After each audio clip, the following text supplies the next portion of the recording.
yemamo akwaba afiti American share yen e Facebook and afisi YouTube na yemfa kasebo no enchiremu ensomo yen hye kasebo na se enfamfiri Ghana mampani John Dramani Mahama kache na Ghana fo beka ya Ghana mampani John Dramani Mahama ema na wo bontoa epre omampani akonwa na odeto omati asema ma Ghana fo anim se wo hwe oman Ghana ya mamra ya depo oman Ghana ho bra na acheye pa constitution no ayededa ayedodo awurawura nti ehu behia pa sei yebetimi enya bedwokuo bia omunim mra na ombetimi do mani kotu awisie ayensa kirem kakra ede afayen amamra no ho na beboa pa boman yatimi akwanim na Ghana mampani John Dramani Mahama ekan ya oba yeyi ode ose de ayoya enya simkuma na endrada na bedwokuo a Ghana mampani epawa ye from say constitution eye review committee etimi edi recommendations ahoto a wonom aje de bebo oman ya mamra na bebo na Ghana kabinam kabememo na tumi anyina konkan no omode hunsunsuanso ekokoto Ghana mampani Dramani Mahama enim na Ghana mampani eje tuma no wo edin kita ho wondrada etwata na eye kita won sabo soma yunda taso aduonum yeno na Ghana mampani echirim sei na ni age papa sabadwoko na tuma ya dwuma so na tesa Edison Sanso abadano na Ghana mampani chirim sem owanu sum se insachara ya hodo a abadwoko no pese wono mo ye efa oman Ghana mamra ho no beboa pa ma ahye oman Ghana ye ne kabi mamekabia memu ne den pa moman yetimi akoyanim ewo mpunto emum Ghana mampani chirim se oman Ghana mebunu ene ade hye wo oman yimu de ye panyina ne se oman bekonanim na obiada yentimi enka ne kasaboa emfa nhye ne yem na nyina bekoyanim na omampani bi obaba bia nso etimi abona tememufu asetrema akonka na Ghana man so yakwayanim ewo empuntum Ghana mampani echirem se sansa kira hodo a empanifo de abai odani kotu awisi bedi etire abomode ahwe se obatumi aboa pa na ben yatumi aboa na o ma Ghana amamra no susanso papa na Ghana fo nyina da atadwufo wa yatimi atimu ete Ghana mampani echirem se obo mmode akọ mama hodo bi a etwa ye ho ahia ewo biman atoye fam a enya semkuma abantugu ade ekokoso pa anya simkomu kirem se wo hwa amamra hodom di dwuma na tese emmoa wo betina konwa so mampani bedidi peche ene se ne MP fo adidi amen asrafo amen na temamufo no ene efodo hwede hwe ene nankwa ahwe a eye temamufo aban mu nipa de eye zere ne efodo hwede hwe wo mamme adidi amebu sikere mu setu o yenchi obia ha adwen Ghana mampani kirem se abane beboa se beboa na Ghana fo nyina setrem etima abaya toye no yentimi enu ye ho ewo manyim. This report has come at the right time. We will implement it in a bipartisan manner. All of us would come together and implement as many of the provisions as possible. I take, for instance, the issue of the Council of State and the enormous powers the government, the president is giving to make appointments. I believe that the Council of State giving a bigger role in those appointments will create more credibility in terms of people who are appointed to those positions. Of course, the president will still sign the appointment letters, but the Council of State will go through the process of identifying the persons to be appointed. So these are all some of the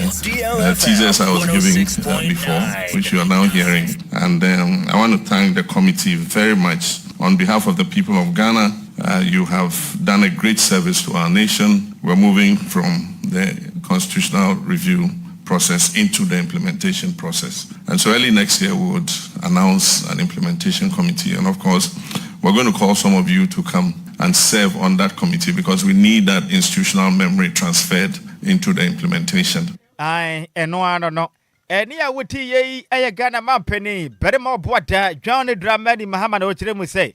ya mamra ne de aye a cake aye dada pa ni senti insachira ya na mpani for the recommendations aba ne de obeboa pa na oman Ghana temamufo na moto aba no so sabi manya kakade apodwoma no men empuntu aba mama sitirem aye mo doko say tapo nam emu nchiremu ne de asumui.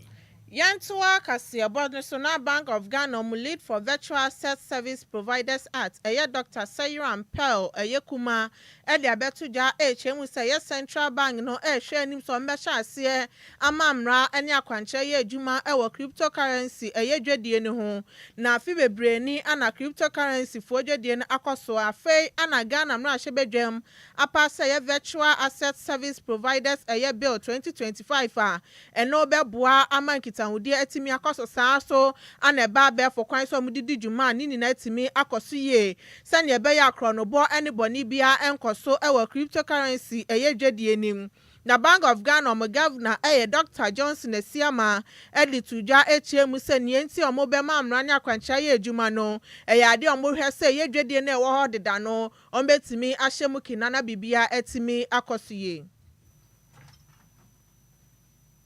Then we also passed the VASP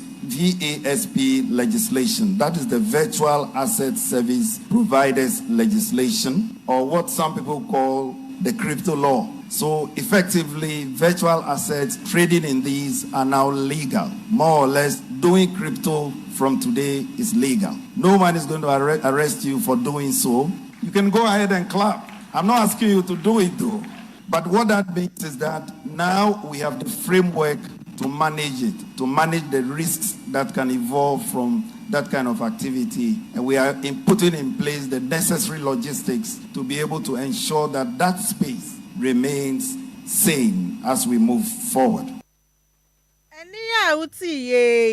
Bank of Ghana Governor Dr. Johnson Esiama na nuechi ana Dr. Sayram Pearl Kuma ono ana lead for Virtual Asset Service Providers Act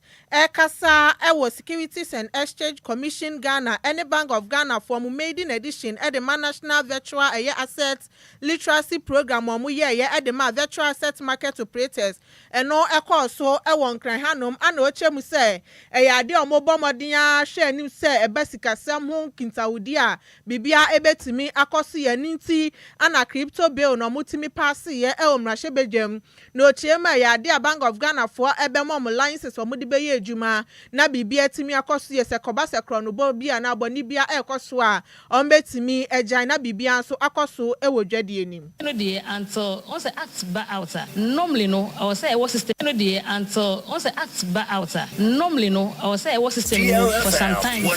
obia so we be ready no what here and san ya operationalize act no so normally no from me my crypto regulation for countries we bring Ghana the 20th country me leading crypto regulation so normally no you give it 2 years because we act we are in we I feel now say on be regulators no they say Bank of Ghana any Securities and Exchange Commission no I feel now say guidelines also act no rules no act no high level I was into you say guidelines and directive be are breaking it down okay obey cryptocurrency firm or Ghana ha and yama ben na also deba requirements in the list okay I was say ubi office e Ghana ha e was so onya 3 directors minimum I was say director na baako based in Ghana after so we have money laundering officer nti no na guidelines na ye de beka ho nti guidelines no so no uni actor you can't do guidelines nti act na ba no within 3 months into the act no guidelines ni na so be out nti ni na about ni we are or say entities no person me cryptocurrency no provide cryptocurrency services in Ghana no after so mo read no mo tias no mo boabo mo ho to come for the license or registration. So for when now we can't say I can't give any timeline to that. I just say you pay for no. Or can say okay, but minimum to 1 year the act will be in the system for 1 year before we start the regulation. So now no all the entities who we provide cryptocurrency service in Ghana so when you act no read the act no guidelines no so ban we read the requirements Bank of Ghana lead for Virtual Asset Service Providers Act Dr. Sayram Pearl Kuma na ne krakramo ana Deputy Director General the Securities and Exchange Commission Mr. Mensa Thompson kasafa dwumadie hu no chemu say yade ebeboa amadwedie no etimi akoso emra ya pass your friend of the Virtual Asset Service Providers Bill na emra provide regulations for crypto to say Ghana ye crypto no legal I'll be able to meet the djuma the parliament pass emra na ye twen so man panyin de ne sabe chance na asase de ye djuma nti eno hu toto ye ne djumadie na ye ne operators no edi hu said by obia be hunu de also ye so pese wo disa adwumade ne wo man mo ha don says de ka trom say so pese wo promote crypto and access normal na emra no e ma ho kwan e kwan ye fa so into Bank of Ghana na SEC e be authorize e be ma license na wetimi aye say adwuma no se wan ko jinkrata emfri Bank of Ghana ana SEC ho a untumi nya say adwuma no oye a emra no e wo kwan a e kire say emfa fa so into e be stre influencers no mo omo promote crypto assets ne sa no man nyina say omo taking note said Sebeya, yes, that is a roll out now. Sebi Obia Enquires training and sensitization. DLFM 106.9. Nationwide on the National Virtual Asset Literacy Program to be able to benefit from that training, and even more central for so you be training among. Enia Uti Deputy Director General at the Mass Securities and Exchange Commission, Mr. Mensa Thompson. Na manibo yen sem troni Emmanuel Poku Edusi Adodwana Bweni Dinse DJ Active and the Besumien. Yan twa kasia bon so yefe ani venture mu ewa piemba ntemu dia. Meka said ye aban anamusini edema de hia. Wanom ewo akuapem not mensenim mechire Chief Executive Officer the Makuapem North Municipal Assembly. Ewa piemba ntemu ye John Evans eye Kumozi. Oniminyamfo etimi edi mensene no assemble nanim ede asodia bofom ahyase eye mpuntudwuma makomako na bi ompotem ho no ma. Oh. Enya simkuma kram. Na empudujuma moye no ebi etodwa ewo manfe. And I think so you sabene a year community health based planning and services. A tweditia I can say chip compound na nene ya sabia. Emu bekwe ye pa dia madesha mo potem honum and watching so eye otare so and I think so mango ase a year sukum fiti ase o musie no ebeboa pa madusua ne ho masua konkan pam. And I think so ya sabia na pomudia konkan o masinima beboa pam. Oniminyafo ekiremi say Ghana mampeni John Dramani Mahama Baye wabomadian de nsese ne buso bebo na Ghana yatimi akoyenim mempuntudwuma basabe oma yatim ade abakwa bebo na oma yakoyenim eye homasua enipa bomadian nya nimdia ebetumi abiebe ne da che nyina asafo ya de ekonkane eno wachinte sabe enimpa nya nimdia wie na sabe ho dodo no wanya bia amfa utira amfa ankosa ho ya de be hadwenti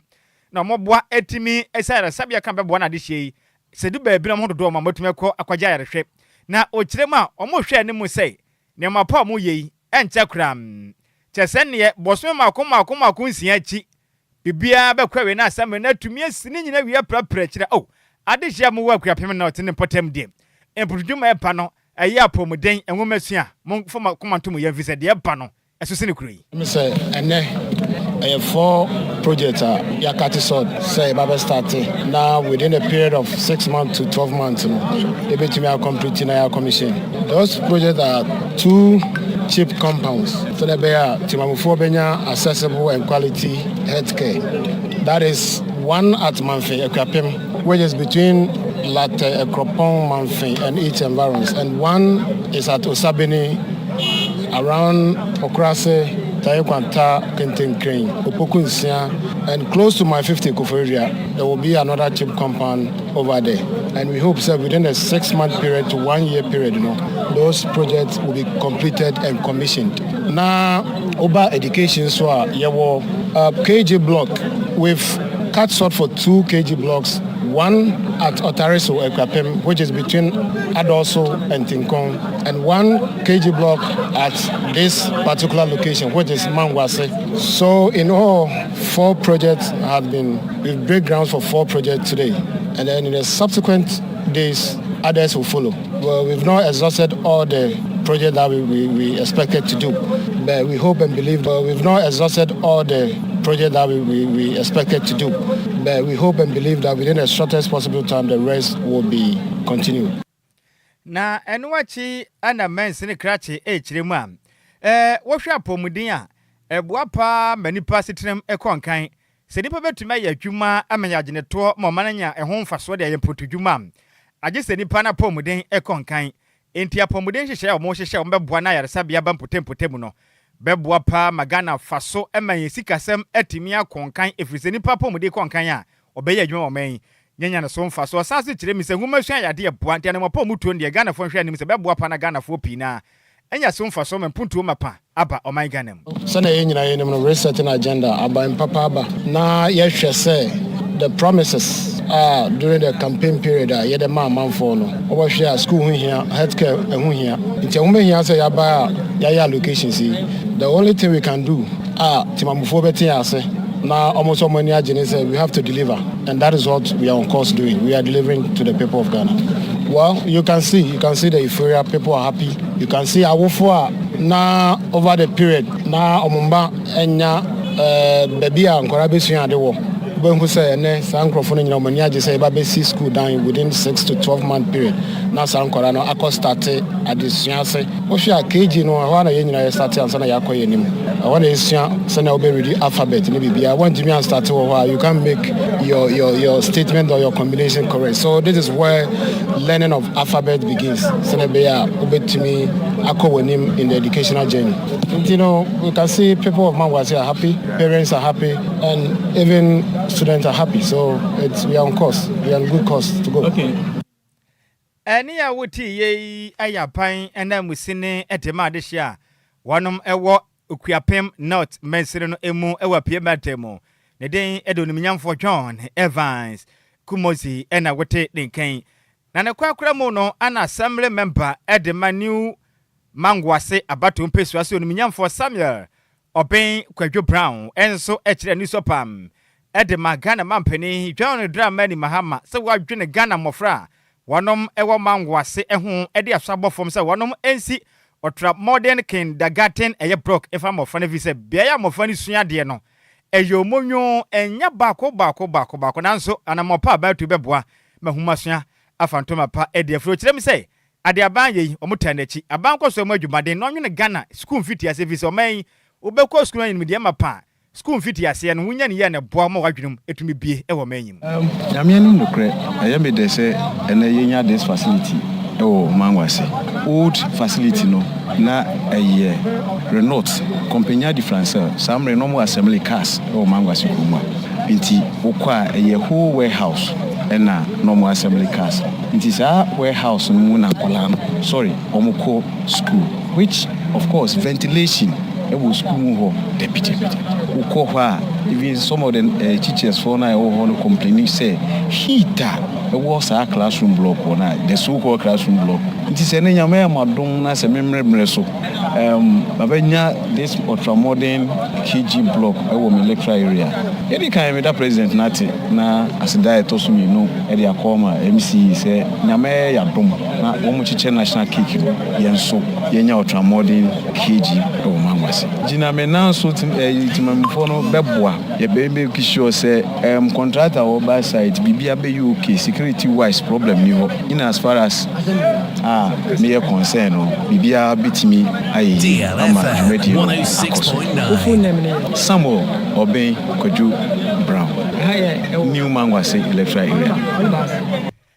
Near what ye a assembly man at the Manu Mangwase about to persuade a Piematemo. Onimian for Samuel Obey Kwadwo Brown. And at what ten, Kanamani boy, yan some training, our tonkra, Eddie Free, a sentimentemo, as some dear Cassia Bo. No offer so continue with your bo, Nadiamani boy, ever some. Yentua Cassia Bonnet so na sebio mo amedi dembe ye dionu nine ewo eye fia kwesi municipality ni me no ewo atoye mantemu enya 200,000 Ghana cedis a omode ebua wom every district assembly common fund nim na omone di Cassia bo etwetwe nkomo ewo abro mu di sika no edema wom ana MC edema efia kwesi mintim eye Abdul Majid Idrisu na Sam echema ya dia Samuel we every district assembly common fan ni ma omobo modin ahwe se omo omadi dem no so no omabra bo betimi akoye no ma sitinem nyina etimi aye kama se ebo musika sema bibia betimi akoso ede amawom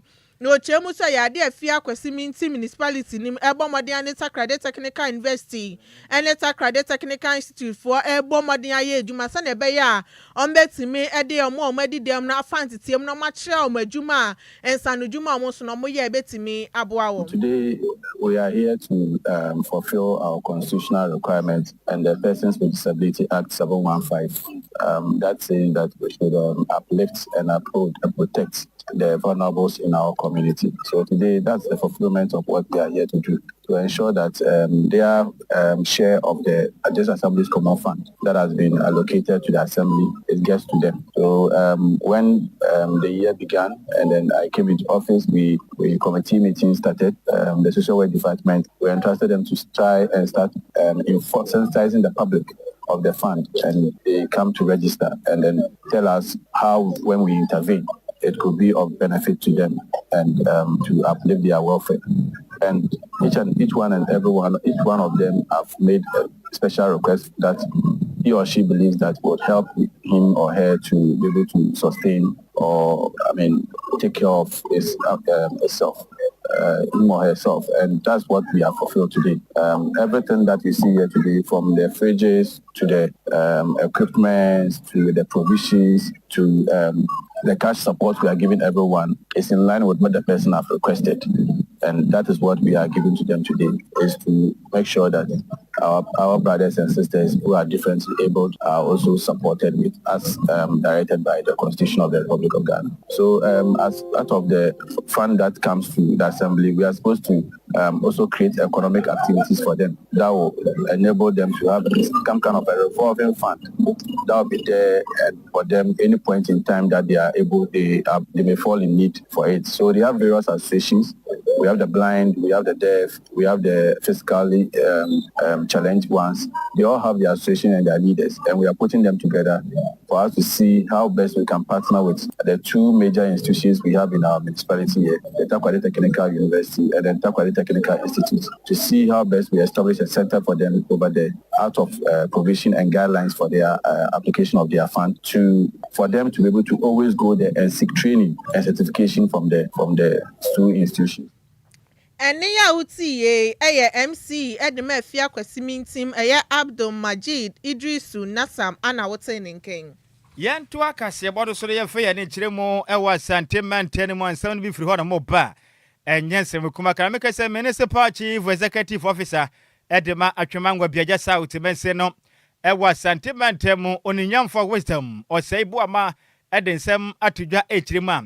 mikese eyade aburo nyana na yade ho akwhyem a emo da ye pasa no manama ne mensere ne bahwe abon ho moden ahwe na wonom ede dustbin pi ekosisi miamia hodo beboa pa vintage alias no na timi aboa madwadifo ne digya wia eni efi omo ye no won betumi de agum ne entumi kogum eye montene so na efi enkonkwaje Atwema Ngwabiaja South mense no emfa emoso oninyamfo kirem sei Ghana mampeni John Dramani Mahama baye ina ode asi wana mo sei anya hwe bia no bosum bia kwa wie ya yentena se ne yendi ye mensire nyina ni sebe ye fia hodo a adokro man mu ma enam so manya no wapi eka ye no esu betumi atenti opese oboa na ye nyina nim se sebe edubro nya se de ne nuane ye bekọ amanfo anu mu ni nyasem kuma ye bedudwa pi na de beboa ne se efia hodo a ye no yentimi emfa mpetempete montene so basa enti ena assembly no akabo mo ye gyehye pa boa sebe ye benya babi na ye de yensum na na se bola na ye no ye benya babi de ago ne dwuma hodo nyina no ehɔ no mo etimi ate wansem no wasanso afa kwanya we so ede afuto ede madwadifo se osrem wada Ghana mampeni John Dramani Mahama bayi waboa pa mene nema boa kofom kama na so ni pene bia kwaya sorobra cha se de mo pena mo de omo nema boa gie enye sebe we ye Ghana ni nema boa kofom a teso no bia nsanso so na bronyan obi anya bi mfa podwe na no o sa kire mu sei ade ba ko ha no pa ya hyenkafo yi nyasem kuma hu cheseka no mbu no tot say Davinsa adan ekasei okwa abu akwa oduru ha magina menko biu na wasi na wasan to aso ekwan ya wo kwa betua be ye 10 cedis wo be wi akire watua 30 cedis o kire ma nye afinsu mo so amoje agyinamo abo no ono ankasa ne task force ebefo ka ni bia nadwo munim ho hwe na se yankopɔ ya dompa na watim no hu se boy sa wogene wagye atraso produ police station pe na wa park wasiwo wagye ka no agye wo ka wo na ba na obekirim eno akikura no obetua fine wahwe ni ya wo ye hyenkene ntwika biu moma ye nyina ye mo no man emfa tomapa emfa mfra na sabe o mampeni aboa ye nso ye mo ye ho ne ye bere pa ya de dustbins besisi abua kwa ne montene so sene ye be ya wo ye wura wo de betum na wuni a wo de wura beto form no task force no ni obedi se na mbra ye hyehye de amomo no ete ye pepe wo si so yi nyame so mpafu ahonidie na ye den eba eni nti no atwomafo nyinara enhye saa ne ma no nso se wura no boa no si ona ho ntwen me ye mma nkonko hye na ntumu obetim atwadwa atuma ma na se ewo wani no no aboa ma nso na ye pepe o mampanyina da roma enema ye ton ewo dwa no ne bo ofom eni nti me sre Atwoma de sie titru ni abu akwa adwadifo se enema na ayeton no se na yekoto no no yemfa kuma bi na ento so me anya na gina mu abo se buru nya banti se na be obi kakra bi odi firifie ba adwaso no obetima nya bi na odi akofie asan akwa eden akwa ebibi asi table so de etwa to ye asankafo omudi dwumadi o yembanta mu asei besra mo ebo na amoje no me ankasa masifo ma anadwo meba se me ne task force no bi asan ayen hye ye be foka no ye fo ye betuaka usika na awoje no tuaka unura abu akwa police station twam wonnu nka we police station twam ye beje ka na si honom na ya ma ka wura aba be kire die ntia abo no eda honom na wankasa wutwa abo foforo ne ho asamanyen abana musini de waye ne ye pa monye ne mmoa ne nipa ne bi adane asobrache a ha dwen wei yabana musini etima de hia wanam ewo atwema ngwabiaja south be sinim ewo sentimentemu onimnyamfo wisdom osei boama ene na motere dwumade na ekosora mu siesie krom na branya ebedie no efin ni ahodo a edukuru nipa ma yade ba no eso ebetimi ate ewo abuakwa enso nyame ye dwumade mu no ena ma sebedwane de ma de hia wanam wo atwema ngwabiaja south be sinim ye onimnyamfo sherry chei nsikopie mu de afutuo pa ede matitiru mebu no edum pempenso ya ene adwaman fita pa kobane tumi bo adwaman se na adwaman su se fi sa den bibini de na wo je o kire ma nyo bronya na ya bere kitua bentem mususu ma adwaman nya mode enubone nom tramo na kobane bu bo bidim se bo no okobenku no okonifa ebei Ghana mebu no mpenifo aka sem se be o ma yetimin se empenimfo to fonfo ekomebu ne dim na de mu ye Ghana wadache osre mu mama ye nyina ye ni mra so asisie kuro no ye nja ne nyina ye moa na bronya ne enya akona kono ma ye nyina na bronya de mnitia bi pe ne ye di o ye di wie pe odi so beto se manches na kina hwe ade a wapi ho the best red ye youth no especially say yes travel ma omoni ye dach omoni ye bi ya yes travel mo se afina so en chese ye nyam ma ensen kata ye bra ne de mi ye Kristo ni nti mesra kra se wo so wo pa sorry na wuti me kona wo koda nyame asese enyo ma ye ni omo starting na na enyo mo wa ha se nyame ama na to wa e wo so di kan na se da koma na wo wie na se ni je bi ho na wo bi a me ye sure say ukọ asaya ye beka chiro wo no ebi be guide wo ama watu ana mo ye yesra mo ma wo kono mo sambeba mama no mo nyoma yi bi ade yesi me kana wo koda nyame asese enyo ma ye ni omo starting na na enyo mo wa ha se nyame ama na to wa e wo so di kan na se da koma na wo wie na se ni je bi ho na wo bi a me ye sure say ukọ asaya ye beka chiro wo no ebi be guide wo ama watu ana mo ye yesra mo ma wo kono mo di sambeba mama no mo nyoma yi bi ade yesra mo ma no mo papa no mo busuafo ani da so nti mo ma yenye no kama na ye wia yetimi ni nyina mo ni ya wuti ye eye masebe dwani de ma de hia wonom ewa atwema ngwabiaja south be senem ewa sentimentemu onimnyamfo sherry chei ena wote ne nkan na mane boi ya mane boni babara kranten ene de fire asentimentemu ebesom yen apatrapa de hie Yantoa kasiebone so nat memufo omuwo kokomu eye abusu akuapem ene ne important mo ye nkrasi abemben no adonkwanta ene sokowi nyina esre epemoa echemu se eye kwan yo munina afaso adidi omudwuma no ya de a estate developer bi akwa akosi kwan no mususu se eye estate developer no eye former NSS eye boss bi dia onu de obomodin ya de niema efa kwan ne so na mom wasi kwan no e de memfo no mo faso dada edidi omudwuma no na ye abusu akuapemfo echirema sas ne wasi kwan no enam so ma school for crampo no entimi enko school eyam aba eyam apemfo nina entimi emfa kwan ne so sekoba so awaka wom na so mo kwa ya resabia akwa hwese ne be yom so betimi awo mo ntimi emfa kwan ne so eno nam so amo ha pa ana abetoti memfo ne so assembly member abone homodin ya hwese enko betimi asi ohana no kwan na so waya nya ade a akosi bibia nti na ye mabunu no aye ye kira sumdue wom echiremu se so ma mamodia anye bibia mfa ho ade omo so ebeye no enya ade ani ebetwa ye kura ede ama eye estate developer ono eye sa no sanso anomo sra ye regional minister ya honorable retired awate Agyei se omomodia no ne national security for ene eye omampani emomodia mbrem no omo bebie kwa no efema wom se ne ebeye omo so no ombetimi afa kwan ne so akodi omujuma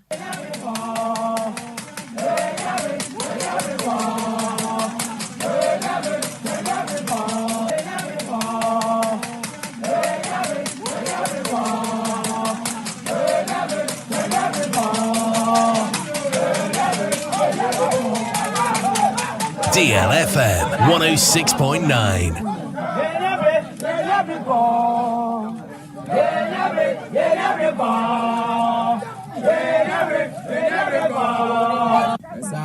Access through the so far, your neighbor villages around Ankofu are more than 200 because of road. Access through the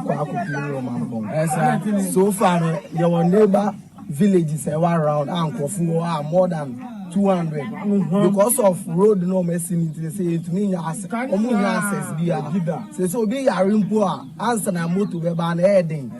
every be eba sadi impo enim baby e be fa o mesiku amankofu bebre intini na esre ne say and na aba papa ba ye wo gidi wo ndc amambo mu so mbetuma amasa kwan obi ba mi che o nya kwan ba fie mu ka da da su kwana sinti onimo se mati wa ha no masa wonchi akọ no friend yo ba na mi se mi o mo se na anu edian so aka o na ase adentina o masi kwa maya na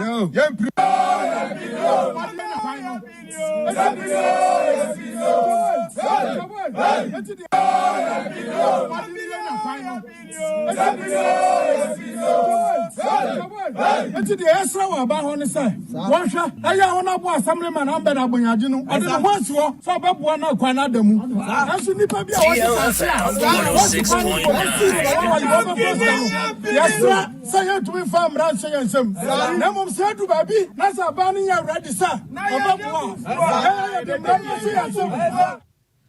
Eni ya uti ye timemfo omo ewo abusu akuapem ene Enquires ahodo abembe ne no mu chema omo momodian no omo mehwe se ne be ye kwan na mu beda ho etimi ede ama wom na amanibo ye nsem choni kontinhini kofi obo ana de besumie yen to akase bo no se ye fe ye ne mfankyire mu obro mantel ne mu ansa ne bi firi ho ba emu de pa sa na mana meka se no Ghana vo ba kai a abanda da twamei na Ghana man penin dada na adedan kwa kufuato obetena banwa so no na odeto Ghana fo nyina nim sei oda ho no mo na one Nyankopɔn edi nkomo honhom mu Nyankopɔn de na di nsem betu na koma so sei me daba na adedan kwa kufuato se me ya adam na me boa na be ye Ghana man penia deba de pa na metwede ya mpo Nyankopɔn boroborobo ade be hye manam na dan kwa kufuato ka kire Ghana oba mo ha ka kire twede ya mpo Nyankopɔn so na Nyankopɔn wo bo osoro ne asase wonim mia na dan kwa kufuado se menya tumi be ye Ghana man peni me ba pe ahun se me boa na wadwuma ne mu trenti Messi National Cathedral dia maun na boa wo Ghana nyina nya bia ya kase be so mo twede mpo Nyankopɔn wo ho no Nyankopɔn ase waka me doba me da ase de wa ye nti wo bedi man peni na bedi akọ second term nyina na Ghana fo nyina hunu se yes wo som Nyankopɔn wote ase Ghana man peni she bo we wie ya na Nyankopɔn gitum no de ne safo no to ano obesi aso dan Ghana man peni dada na dan kwakufu ade de ose yo e de asoko bo form anyasem kuma wa motentam aso dan kese pa ne nya mudie ne bia se kutu se bibram e wo manyim anyasem kuma kram na National Cathedral hu sansem bebre ko ba yi a Ghana man peni kire mu a dada odo no sika besi na wi akire ne krabeto dwa kire mu se anyasem kuma Ghana man ya futuo mu sika ko hyemu anyasem kwensem we mu no ona osaje fo osade ya doctor na Fredria agiman pedo toso mienu doma hene akasa fa ho o kire mu a nimpa biada ne hu kodi adwamu na sabi o maga na sika mismanagement at the national year cathedral project ne ho no Ghana man penny manin spare ubia onche no na man yanye sika evize ya bredodo aden ini penya kwan kosom kakra na mo asese Ghana sika sem de kosi national cathedral na mo diska no na Ghana ni bre enti Yankopɔn aga so pa so den wa Ghana de ayeden aso da bebrebe yesi no mam ha se nyina nso ye ni ema national cathedral na mo pa na pepe ya dwa na o decide to dwa emna na mo de aso perform ewo akirensua eno no wo sunyan ene ne mensere mo ye kwan foforo poa na adehye mo mpoten ho no mo so etimi enya kwampa faso ani nyina ka Ghana mampanin eye ne big push agenda dwumadie ne ho no ena eye domahene ekirem se ene ye pa no onyankra bi se abalo ya pani onu kran so yo so afo hwe ateten ne so be ka so o ma hwehwe nkra tam ne ade a o sika hodo a efa na sha cathedral ne ho no fumso bi anim bibia dadin o kirema da bi ondo mo nya adwen ebe ya Ghana mampanin mo no kran pokwan no no hwehwem no mfa nipa bi nkwa gina ma no vize Ghana sika nipa bi adie no se ya ntini pa mfa na ntu afia so okro no ho a ebe ha dwen na sabi o man nchekyere ne sa ye person no kura ye adwuma de a ye nkyini pentu afiase na national cathedral do hu ni say enipa bia bokro no ese ye chi wo na Agyei sika ade abede to ma ba ko pa ye corruption na ye hu say sa national cathedral no sika ba ka se ba say na ye wura me de no kura ni ba ka say me de mentiase ye mu bi kura na eni se ba bia $56 million e cheja kura ye tre ya ba ye ba 96 and 97 na no kura ni sa de wo aye kan ho asem aye gidini yewura attorney general de babe boy say ketesh asihye bi animu a no kura ni kama court na ma frɛ nipa o hwɛ so no na ya toto na no so ma kyerɛ de kodie ntia na Ghana fo nyina hu yewura eno de ma bia convince wo se bibi nim ma te se bi nim baba hyehyɛ ase me de nim se ne ositiye na mbom Ghana fo be ka be bibi na se utimi ka yewura sa amana na betu ye ne de no kura ni enkiase ya pese bi bemfa no ko gina mbra ano na o ma kyerɛ de kodie ntia se sika dodo no be ye ai media mentiase sisi edi bi ko gina na mbra toto na no pa atani general akakro de on tiase o mampani mfa sa adwuma no hye ne nsem no nchi nipa mfa bintu afiase na yenye sika fi se kro no doso dodo eni a wotie yo sagefo ose ate yo doctor Nana Fredria Agyei Petua otoso emienu doma hene ena wote ne kan na yenyina we so na yankan kan adwentram de abesome ye on Facebook no bi so emamo awiai na memfa ne sei me wafase Barbara Kranten ose of share life edi free Kumase apatrapa na Merry Christmas it will Sammy B ene Adjoa Agyei Sikapa ose don't forget about my Christmas and then birthday gift share brade nyankopon ebe waka asemo se ene na ye breakie and they say to me prepare mano because was some Ghana some part ntimi ne ya adwen ene se ne birthday they say nyina ye boabo ye ho na pace ka akra esen me wofasa no woni me ya adwen liquid soap no o de beba aha nti Barbara say wutie mi a semna na wo share ho bone ekwa ko di Christmas de ye didie no no e benya ho ko wo fie nti liquid soap no fa bi bra yen wo wi a e be ma wa kyede ne prepare ma wate donya ne ye wo fa mehwe ensuro kura de obedi de ubenya de beba bra na be ye tia ma bra bone de be ye den ye be di ne obendom Christmas de ubenya ba se bra de Agyei wa obo ho so emfa na piaga de abana say I'm proud to be an elephant party member kwa we pa and ye asema we are proud of our asema obi baba so you proud to be an chiniye member Piaga mate ya minshira na Richard ahwe say good afternoon to you Nhyiraba Kwadwo Sammy B ni Adjoa Agyei Sikapa DLFM news is official sweet like bird meat anomanam or say loud and clear inside great station DLFM next DJ Ghanaian ye ya das me wafa na nipa ba ko tatase o Facebook am feel ni pa DJ Ghanaian na me wafa sweet Elizabeth oya de pa na Hansin Diodu Atomic Hotel omo ya de papa na sweet Elizabeth ya ba no say good afternoon to you all. What a fantastic news. DLFM Bako Pe. Sweet Betty near Lebanon, Zone 4. Na Sweet Betty, who hay a sake kana. Enya Jumon. Birthday when they are badging money at you. And I'm Christmas. Birthday twice a year. And birthday Nanchana. Ba. Ya bed you. Bring an dear, Moya de Beji. And I'm uncanny ye. Yes, birthday. I'm master Bobo Dino. Yes, birthday, your birthday.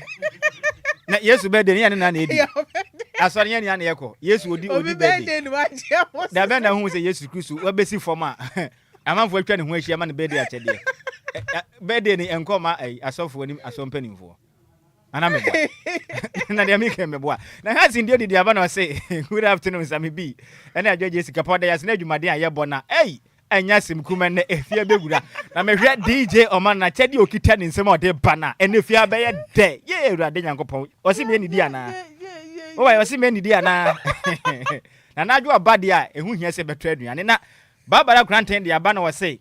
I want man, you guys. Or so, just the air and one carway. Yeah, I see a mouth. Yeah, found and I, Brian, one who's Kakra. Kakra, Migusu, Mediani. Christmas dries are why? Why? Christmas dries are why? Why? But afraid I am bleeding. Christmas dries are why? Why? But afraid I am bleeding. Christmas dries are why? Why? But afraid I am bleeding. Sika, made me bleed you. Now the one it will be birthday, so when you say yeah. Hey, made your Christmas media. You're so dry. Me bleed you. When you bro, be birthday, who's when you birthday? Chale ko bronya we ni matete saa me hu ananka me hwe na menya let kunkron but me phone you din so when you omega cap omega ben omega cap na se me na ka omega de so adwuma pa mo bo na e bo hu dawuro but my ho e come listeners nti ye de na afi ne yatwan what you say bro na ebenum ti na DJ Malon the birthday bia men kama no na Adjoa Sikapa no na ometuan Kofi bo amena yenko we ya woda soronko ekọ de ma me wo fase Dora Mansa ewo Kumasi Tech eho no mo na wote a wo si won kwen na wa wonu ya pa ne den ede Veronica yebo a o se na ye birthday so ahofedua Dora Mansa a wo Kumasi Tech yakopon hira pa na ye birthday so happy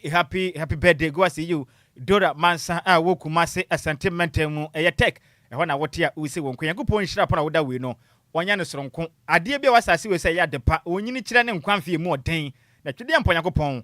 enfama wo so once again happy birthday go see you Dora Mansa a wo Kumasi Tech we efre wo sister Veronica yeboa na o se yemfa wo da sunku we no yemfa emma wo na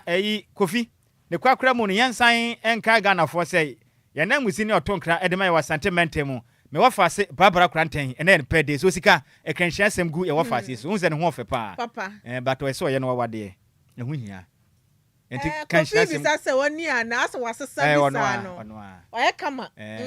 pa kranhia sem gu ni so Nyankopon hia na onye okese ma me onye wufra dumu enkwa adumu na onye wakoma so ade nina enfem ma afi sese na chese wa hu se ne wo fa kan ye na ware na na ma ne so abem na de bi atome wa hu favorite auntie na chese me jeje me ma ne so ane sa enti Barbara happy birthday kese pa come enjoy your day to the fullest. And then jiweni